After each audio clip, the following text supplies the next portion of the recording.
Well, welcome everybody. Very nice that you're here again. Good to see you. Hoş geldin. I also learned it in Turkish. And yes, where are we going to talk about today? So today Mira is going to talk about cultivating the virtue of gratitude. Yeah, so let's see. Applause.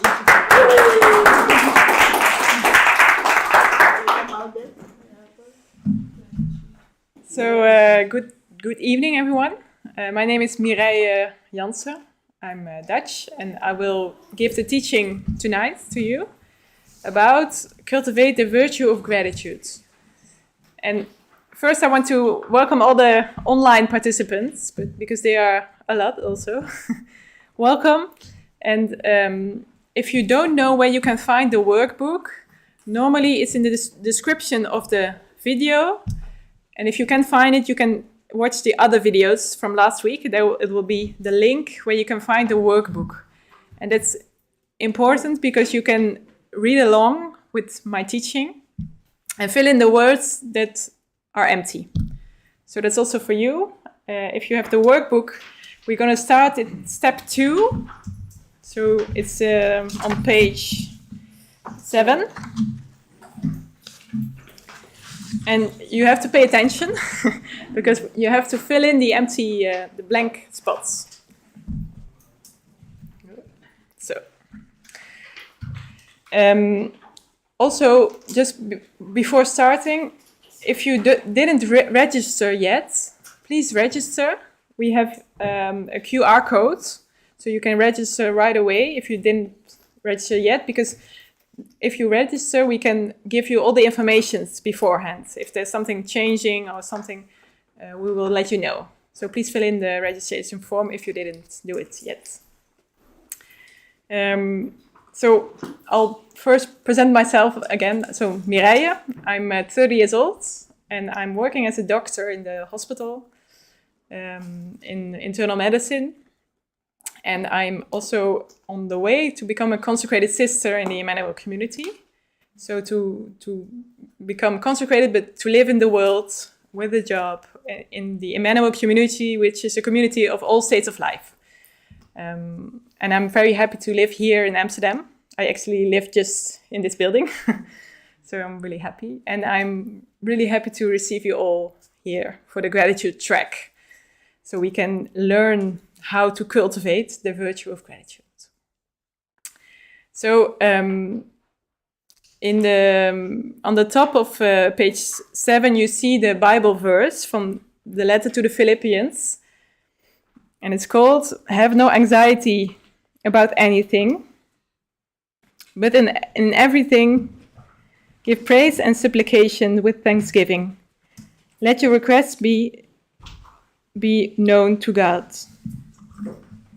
So last week, for those who saw it or were present, we saw what gratitude was, namely a 3-step act of acknowledging, being touched, so the emotion, feeling the gratitude, and the third one, giving thanks, giving praise to God. And we also learned about the incredible benefits of this attitude. Today, we're going to go a step further. We're going to ask ourselves the questions, how to develop a personality inhabited by gratitude. Because the goal of our journey together is not just to feel a few moments of gratitude when positive things happen. No, our goal is to develop a virtue, like a character trait in our personality. And I don't know if you know what a virtue is. A virtue is like a habit, so it has been trained. It's not there from the beginning, you have to train it. And then it becomes something almost automatic, something that is stable with the help of God. And gratitude is like a new way of looking at life. And that's the first point. Living in gratitude is a new way of looking at life. And our goal is to learn to be grateful in such a way that we, for example, when I get up in the morning, I can give thanks for my life, for my work, for my day, my family. That's an exercise we did maybe last week. Some of you maybe did this already. To when I wake up, to think about my second thought, not my first thought, but because I cannot choose my first thought, but to choose, to decide to have my second thought, to be thankful, to be grateful for my day, for what I'm going to do. We're also going to learn to be grateful in such a way that no matter what happens in my life, if my day is easy or difficult, I'm able to remain in peace. Because I have the deep conviction that what happens to me is a gift. We'll talk about this later. And that even in a trial, in a difficulty, I can, as quickly as possible, get up again and see how through this event, the Lord gives me the grace to grow in holiness, in humanity. So living in gratitude does not mean not having any difficulties again, not having any trials. It's more like a new way of living these trials or difficulties. It's coming to see that God is with me, how He guides me, how He gives me peace, and how through His grace, everything becomes a gift. And that's a difficult point, I think. For me, it's a difficult point, but I think it's a really important point. So living in gratitude means seeing everything as a gift. And to achieve this, we have started by learning to be grateful for the beautiful things in our lives, to give thanks for what we received. One of the exercises from last week was to remember the beautiful, amazing moments in our life and to give thanks for this. But now we go on and we will learn to be grateful even for the difficult things. And like Therese, it's a saint from France, Therese of Lisieux said, everything is a grace. So before growing into this virtue, we have to notify 4 enemies. 4 enemies we have to fight in order to develop this gratitude in our lives and make it a virtue. And for each enemy, I want to ask you to ask yourself the question, how does this affect me, this enemy? How is this working in my life? How do I see the consequences of this enemy? So the first enemy is the regrets we have. And there it's important to tell the difference between regrets and guilt or remorse. Because remorse is like a moral pain of having done something wrong. And it pushes us to confession. So it's actually a good thing. It's like contrition, guilt, remorse, it's a bit the same thing. But regret is something different. Regret is a sadness for having done something or not having done something. And it's destructive, regrets. Although remorse is useful, because it helps us to see our sin and to go to confession, regret is destructive because it puts us in a complaint about the past. We could say, if things had been different, if I had not done this, it would have been so much better. If I had other parents, if I had grown up in a different family. But we cannot change this. The past is written. We cannot change it anymore. So there's no point of regretting this. And there's a prayer, I think it's also in the booklet of Saint Francis of Sales. He says, Lord, teach me to discern the things I can change from those I cannot change. Give me the courage to change the first one and give the strength to endure the second ones. So focusing on what you have no power over, that's the best way to get depressed.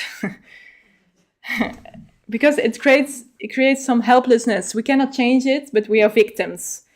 I can't help it, I'm not understood. And so it's a real poison for gratitude, regrets.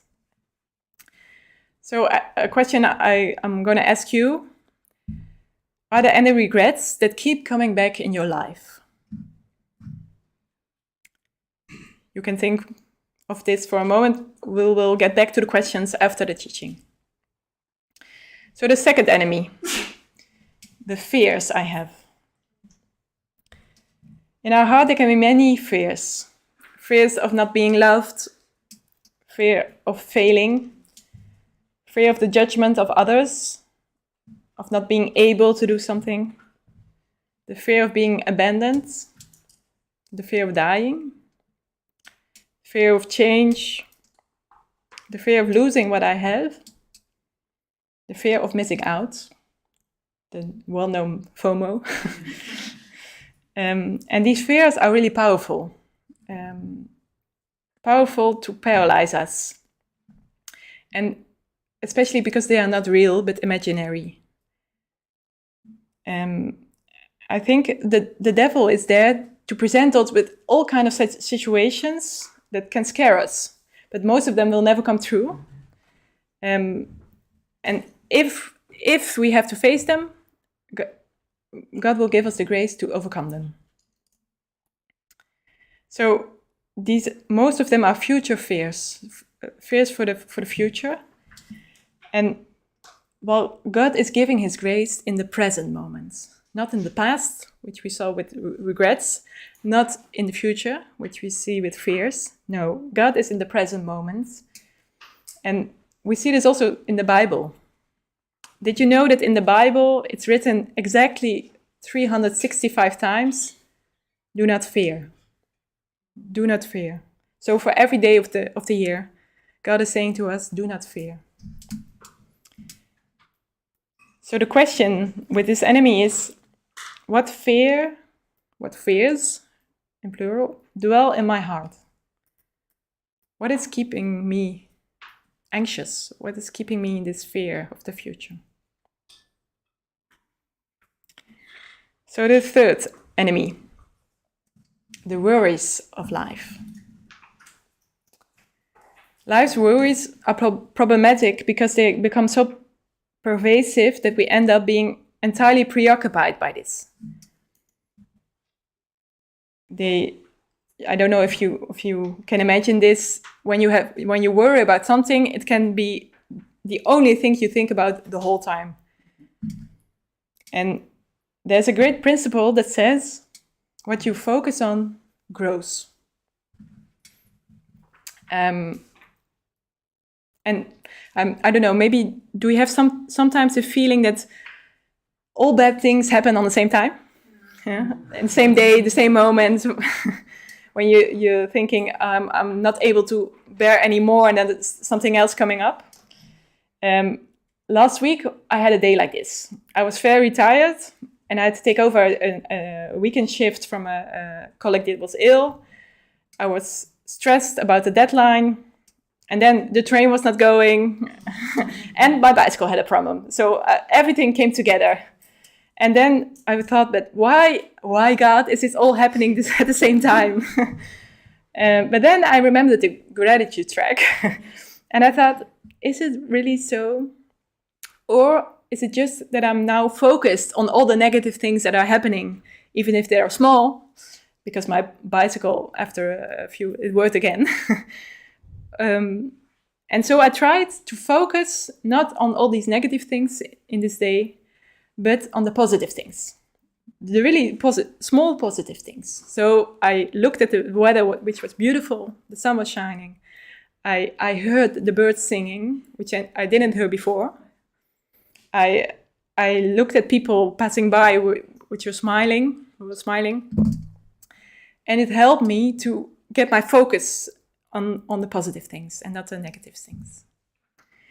So we see this again in this verse to the Philippians from the Bible, where St. Paul says, have no anxiety about everything, but in everything, by prayer and supplication with thanksgiving, let your requests be made known to God. So he says to us, do not entertain your worries, do not concentrate on them, but pray. So he means present them to God while giving thanks. So that's to say, to be grateful, to live this in gratitude and unburden myself to God. So give all my burdens to him, all my worries, and give thanks. And to focus on the power of God rather than our proper worries. So the last enemy, the fourth one, is impatience. Some people recognize themselves in it, yeah. So sometimes we have everything to be fulfilled, to be satisfied. And still we can feel a certain emptiness in our hearts. That what I have today is not enough. There's not going fast enough. That we say to ourselves, when I will have this, when I have done this, when I am in this situation, then I will be happy. So for myself, when I was a teenager, everything went quite well. At school, I had a lot of friends and family, but I was not really happy. I was feeling this emptiness. And I was often imaging myself 10 years later, having a relationship, marrying, having kids. And I could make up in my head the whole story about how this was going to look like. And I often thought, when I will be married, when I will have kids, then my life goals are completed and I will be happy. But as you can see, my life turned out a different way. And I discovered that a real happiness is living in the moment, in the present moment, and to enjoy everything God gives me today. And it changed my whole life, really. I can testify of this. It changed my whole life because I could see so many graces the Lord is giving me right now. Even if I'm not married, even if I don't have kids, even if I haven't accomplished my studies yet, it's okay. I can be happy right now because God is there right now. So impatience makes us live our lives as if it were a race. Now we have to run, we have to get forward. And the problem is that we cannot do everything at the same time. We live in time, we're human beings, we need this time. And so impatience is an ingratitude towards the present. Gratitude, on the contrary, allows me to be fulfilled today, to be satisfied with what I'm living, and to know how to enjoy what I already have, without constantly waiting for tomorrow.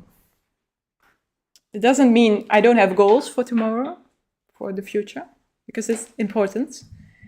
But it helps me to learn to appreciate what I already have in my life.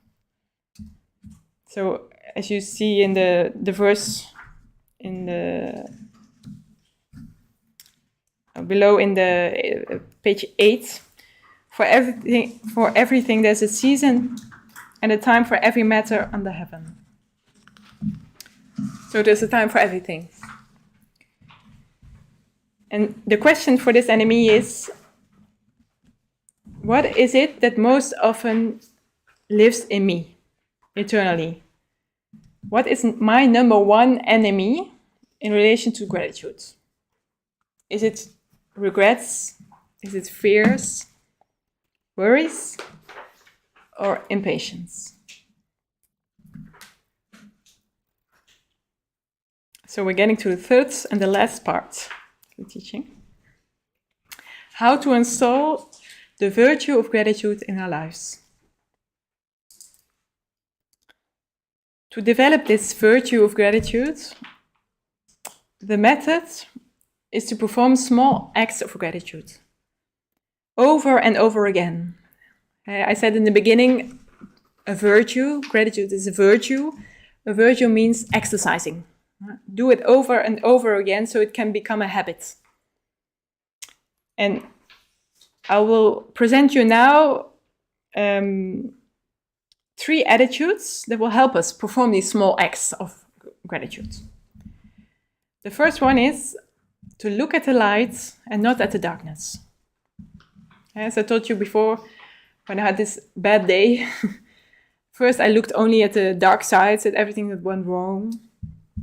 But then I looked at the light, I looked at the positive things, and it changes everything. So we saw what we focus on, it grows. And if I stay with my worries, with my fears, with what I don't have, these thoughts will grow and take over my whole mind. If, on the contrary, I focus on the good things, it opens my eyes also to see more beautiful things in my life. It helps me to create this habit of seeing other things. For example, before I didn't hear the birds. And when I tried to focus on the beautiful things, I also heard the birds singing. It's a really small thing, but that's what it's about. It's about small things. So it opened my eyes to the graces God is giving me, even if they're really little, really small. And it puts my heart in a state of gratitude. And so focusing on positive things is a detox from bad thoughts. It's amazing how addicted we are to bad thoughts. I don't know if you have the same thing, but I have. I can understand it. And the idea of this course we're doing, this gratitude track, is to turn things around. To try to decide to look at the positive things with all we have. So with our eyes, but also with our hearts, our minds. To see all the reasons for thanksgiving, for gratitude. And that's different from being optimistic.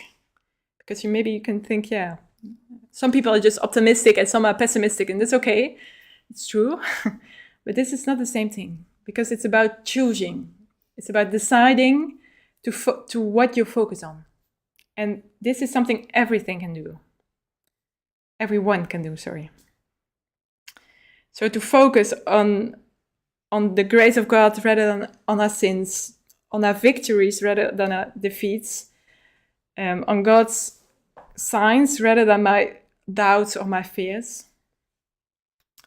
And so also to grow in the virtue of hope. It helps me to see all the graces of God. It helps me also to have hope for the future. And the more I look at the darkness, the more it invades me. On the contrary, if I look more on the light, the more I enter into the light. And you have several verses in the Bible that are about the light of the world, the light that Jesus has come to bring in our world. For example, I am the light of the world. He who follows me will not walk in darkness, but will have the light of life.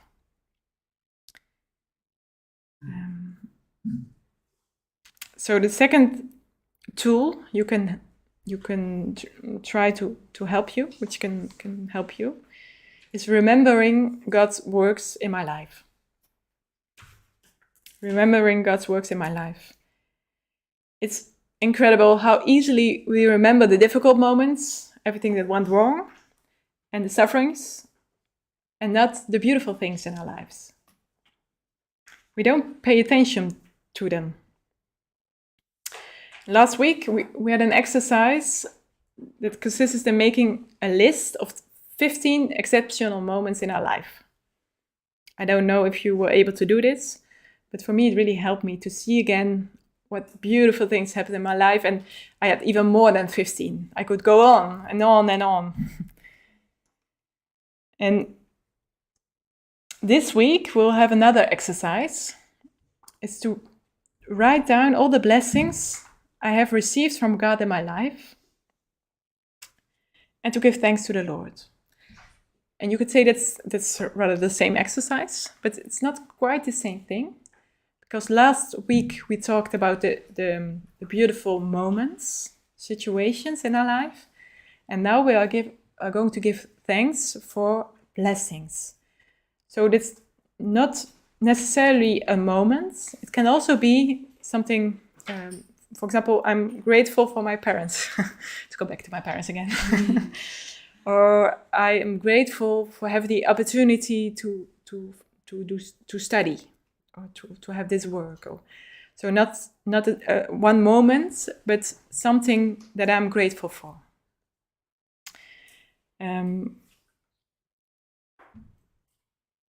So that's the second one. And this is also, so to make a list of all that God has given me, it's also something that the Bible does a lot. And for example, we see in the Psalms of praise, we see a lot of this. Especially in Psalm 135, you have it also, 36, you have it also in your booklet.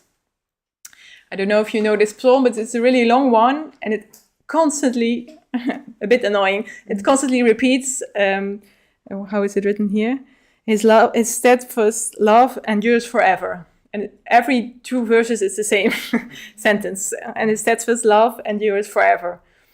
But this is exactly what it's doing. It's listing all the things God has given us. God has given to the people of Israel.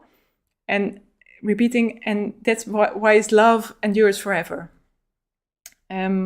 So a good exercise this week is to write down your own Psalm 136 to build up your library of gratitude.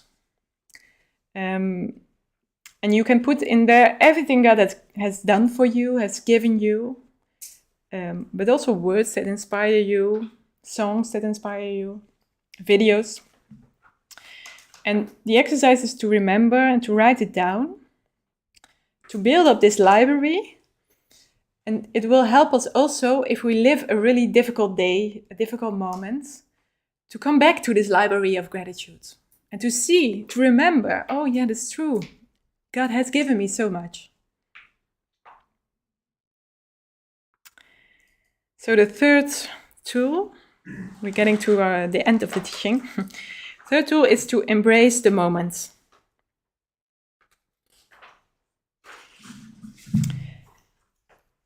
Welcoming the present moment as a gift is an attitude that allows me to live gratitude in every moment. To say to myself, what I am experiencing now is perfect for me now. And this is a really difficult thing to say. This is not something we can say directly in every situation. I cannot, at least. I don't know if you can, but I think you can too. But we can grow in this attitude. And the present moment can be easy or difficult to live, or normal. And in both cases, we can live it in gratitude. For the joy, it gives me, it's easy, but also I can learn something from this moment that is difficult.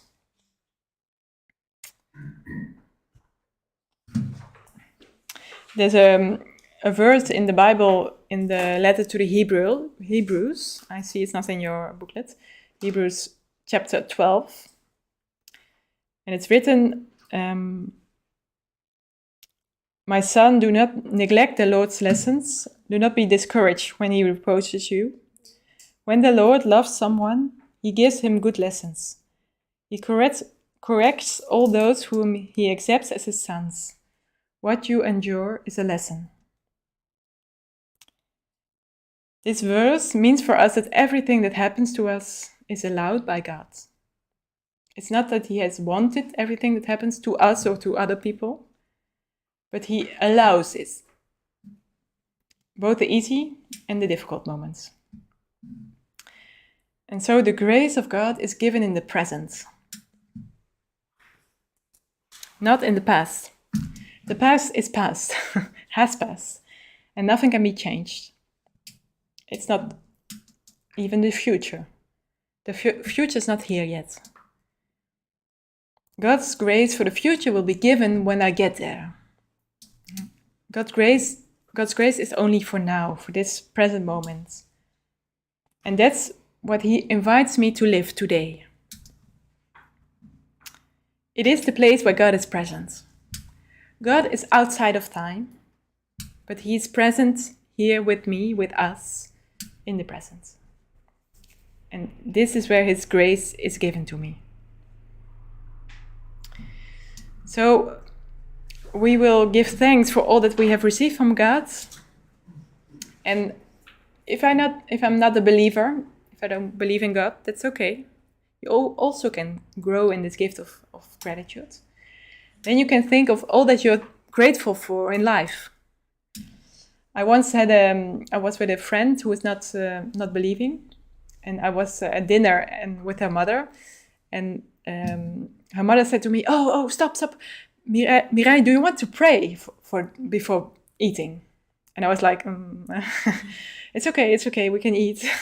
I didn't want to be a burden for them, but the mother said, "No, for me it's important that you pray for dinner." I was like, "Why?" She said, "Because I think it's something beautiful where we can learn something. We can learn. I don't believe in God. I'm honest about this. I don't believe in God, but I find it beautiful to make a silence before eating and to be thankful, to be grateful for this food we have. Even if I don't believe there's a God who gives it, I find this beautiful.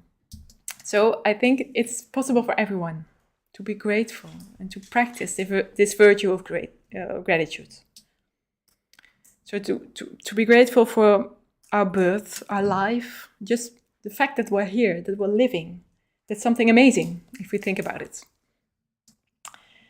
To think back to a time when God or life protected us from something physical, but also spiritual things. To think back to a great grace I had from the Lord, the moment I really experienced His love. And already to thank for all the present moments that will come, all the future moments that will come. So this was what I would like to tell you.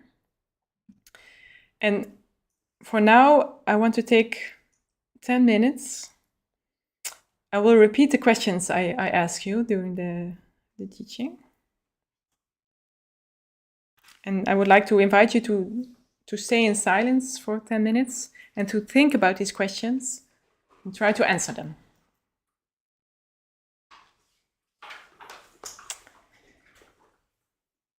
So the first one is about the regrets. Are there any regrets that keep coming back to your life?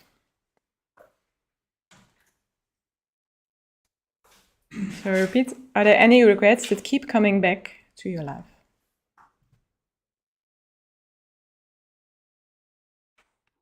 Second question, what fears dwell in my heart? What fears dwell in my heart? Come back regularly.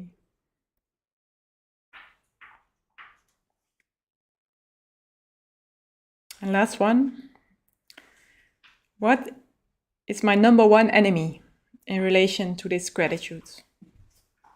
Is it regrets, fears, worries, or impatience? So what is my number one fear or enemy in relationship to gratitude? So we'll take a moment.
Okay, thank you guys. Thank you, Mireille, very much. Yeah, for your talk. Yes. And now we'll have the sharing groups. And after the sharing groups, we'll come back together to sing a song. And afterwards, we have drinks. So we'll like 15 to 20 minutes in the sharing groups. And then we will share our experiences of this talk, but also of last week. And we can already also start a bit like discussing what's in the booklet and the exercises for next week. So yes, I will just count and then everybody knows. So the first one will go with Mireille, maybe upstairs, I think. Then the second one with Jocelyn, you'll go to the kitchen, yes. And then the third one with Maria José, you will stay here. So yes. Okay. And Here you go. ja, 2 om uit van jullie. Would you like to be together? Ja. Okay, perfect.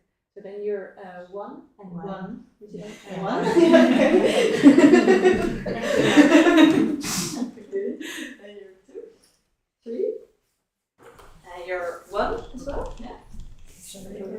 No, you have 1. Yeah, 1 and this one. Yeah, I know. I would like to invite all the online participants, if you want, to maybe call someone to share about these exercises, about these teachings, or if you are together, to share together what you experienced. And we hope to see you all next week again. Thank you.